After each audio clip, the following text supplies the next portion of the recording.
background and how you got involved in the marine sector?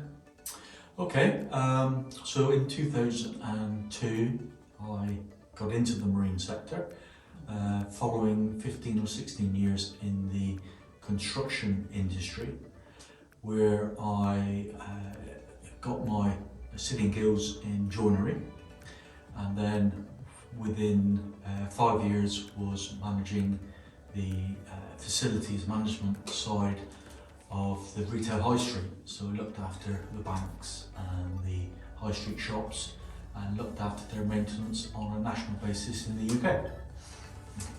Okay, so marine sector, was it planned or was it an accident?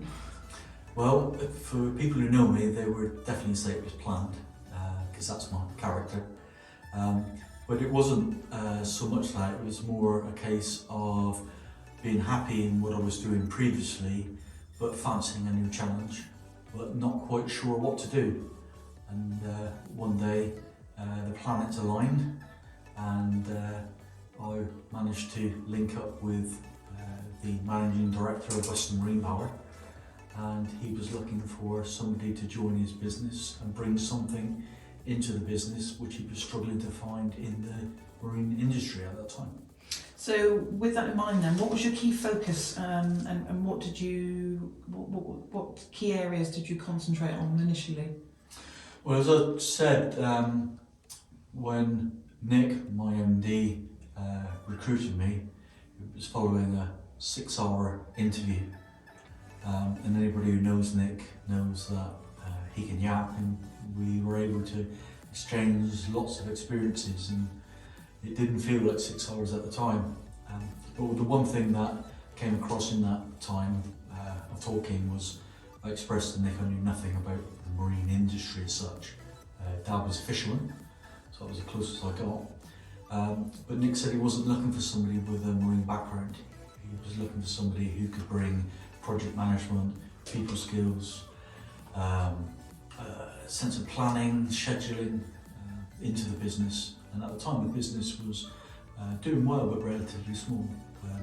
But over the years was able to contribute to that business to get it to quite a high level. So fast forward 20 years. Can you give me an overview of the business?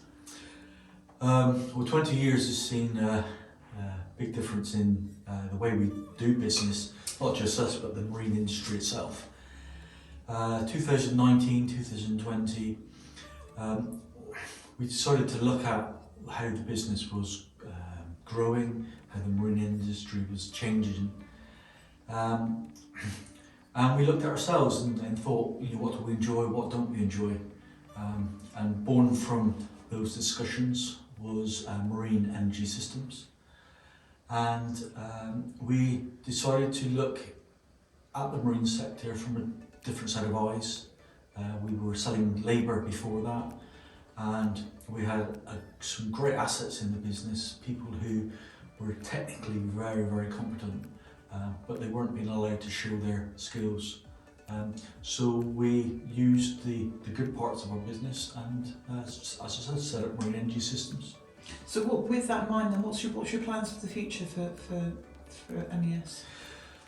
Well, part of the thought process at the time was to utilise the experience that these people had.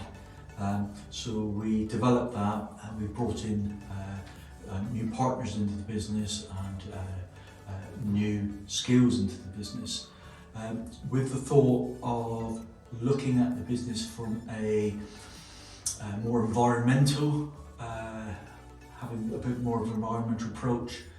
And at that time I didn't quite understand what that meant. There was lots of buzzwords around, eco, environmentally friendly, carbon footprint. It didn't really mean a lot to me because I was hearing it everywhere. So I took some time out of the business to thoroughly understand what it meant, and when I did that I realised that within our industry there was a lack of understanding. So Marine Energy Systems was kind of born and has thrived on the back of bringing in other people, partners, suppliers that you can see here, great brands, boat manufacturers in the UK, sort of bringing them all together and really looking at what the impact of what we did was on the environment. And we have a very, very competent technical team now covering all aspects of that side of our industry. So taking you back to the start of your career, did you have a mentor back then?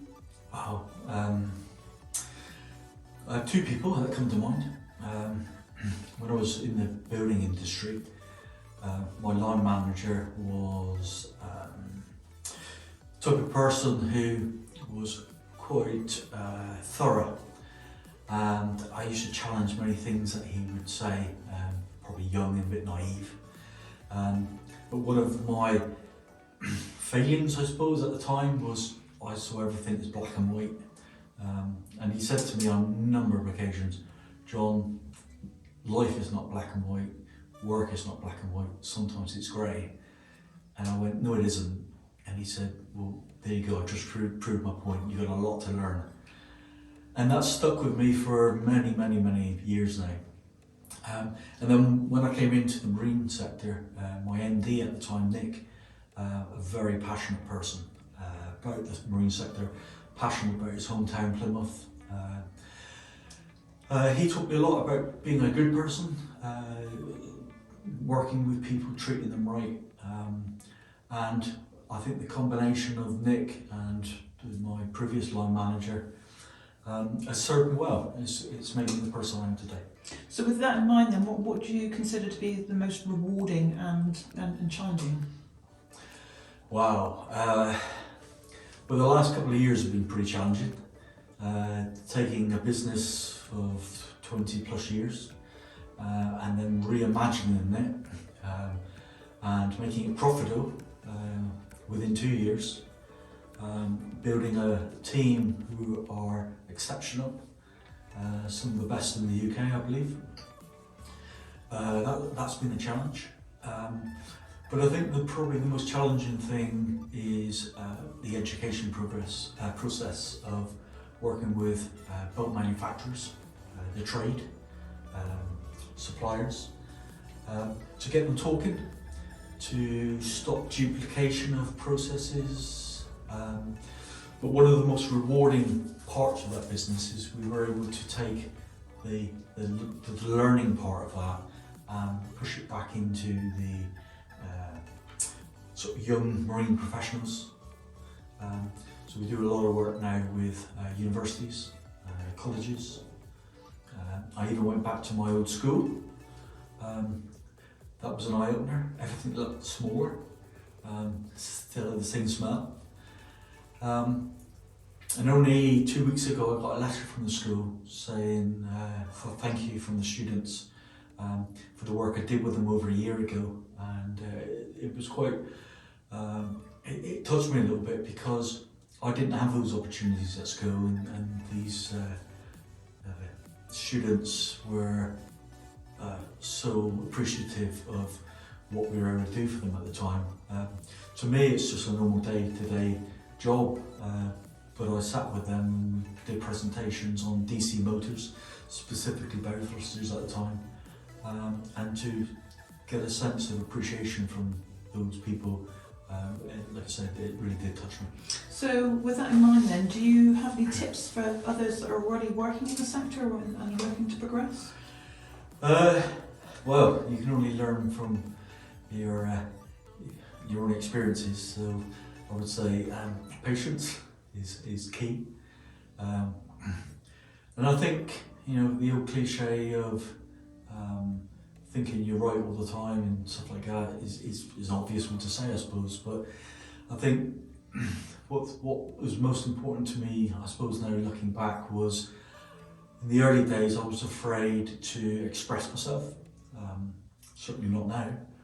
Sat here doing this.